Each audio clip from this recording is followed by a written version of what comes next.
రాష్ట్ర వ్యాప్తంగా అంగన్వాడీ కార్యకర్తలు వాళ్ళ సమస్యలను పరిష్కరించాలని ప్రభుత్వానికి సంబంధిత అధికారులు కూడా వినతి పత్రాలు ఇవ్వడం జరిగింది, డిమాండ్ నోటీసు కూడా ఇవ్వడం జరిగింది. కానీ సమస్యల్ని పరిష్కరించక నిర్లక్ష్యంగా వహించిన కారణంగానే ఈరోజు అంగన్వాడీ కార్యకర్తలు ఏఐటీసీ, సిఐటియు, ఐఎఫ్టియు అన్ని కార్మిక సంఘాలంతా కూడా కలిపి రాష్ట్ర వ్యాప్తంగా 28 జిల్లాల్లో ఈ యొక్క రిలే నిరాహారదీక్షలు చేపట్టడం జరిగింది. ఈరోజు 23 నుంచి 27 వరకు ఈ కార్యక్రమం చేసిన తర్వాత ప్రభుత్వం కానీ చర్చలకు పిలిచి సమస్యను పరిష్కరించి సమస్యలు ఇది రాకపోతే 2వ తారీఖున చలో విజయవాడ కార్యక్రమం కూడా చేపట్టడం జరిగింది. అందుకోసమే ప్రభుత్వాన్ని మేము అడుగుతున్నాం. గతంలో చంద్రబాబు నాయుడు ప్రభుత్వానికి, అదేవిధంగా గతంలో అంతకుముందు ఉన్నటువంటి జగన్మోహన్ రెడ్డి ప్రభుత్వానికి ఏ ప్రభుత్వం వచ్చినా కూడా అంగన్వాడీ కార్మికుల పట్ల చాలా ఇబ్బందికర పరిస్థితిని ఎదుర్కొంటున్నారు. ఇది చాలా దుర్మార్గం.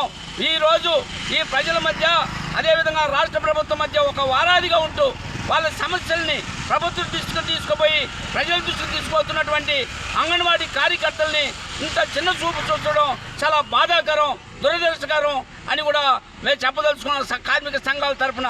అందుకోసం ఇప్పటికైనా ఈ ప్రభుత్వం వెంటనే కార్మిక సంఘాల నాయకుల్ని చర్చలకు ఆహ్వానించి సమస్యను సామరస్యంగా చర్చించి వాళ్ళు కనీస వేతనం 20,000 ఉండాలని. కానీ ఈ వేసవిలో, ఈ మండు టెండల్లో చిన్నపిల్లలు ఇబ్బంది పడతారు. అదేవిధంగా స్కూల్ ఉంటే కూడా చాలా ప్రమాదం ఉంది. కాబట్టి రానున్నటువంటి వేసవి సెలవులు కూడా జీవో ప్రకటించి సెలవులు ఇవ్వాలని కూడా డిమాండ్ చేస్తున్నాం. అదే 1810 మినీ సెంటర్ ఉన్నాయి. దానికి సంబంధించినటువంటి రెగ్యులేషన్ పాస్ చేసి దానికి సంబంధించినటువంటి వేతనాలు కూడా పెంచాలని కూడా మేము డిమాండ్ చేస్తున్నాం.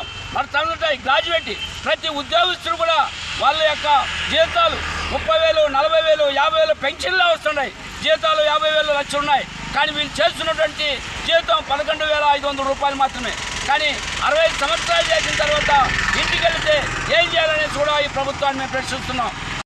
ఐక్యత, కనీస వేతనం 26,000, కనీస వేతనం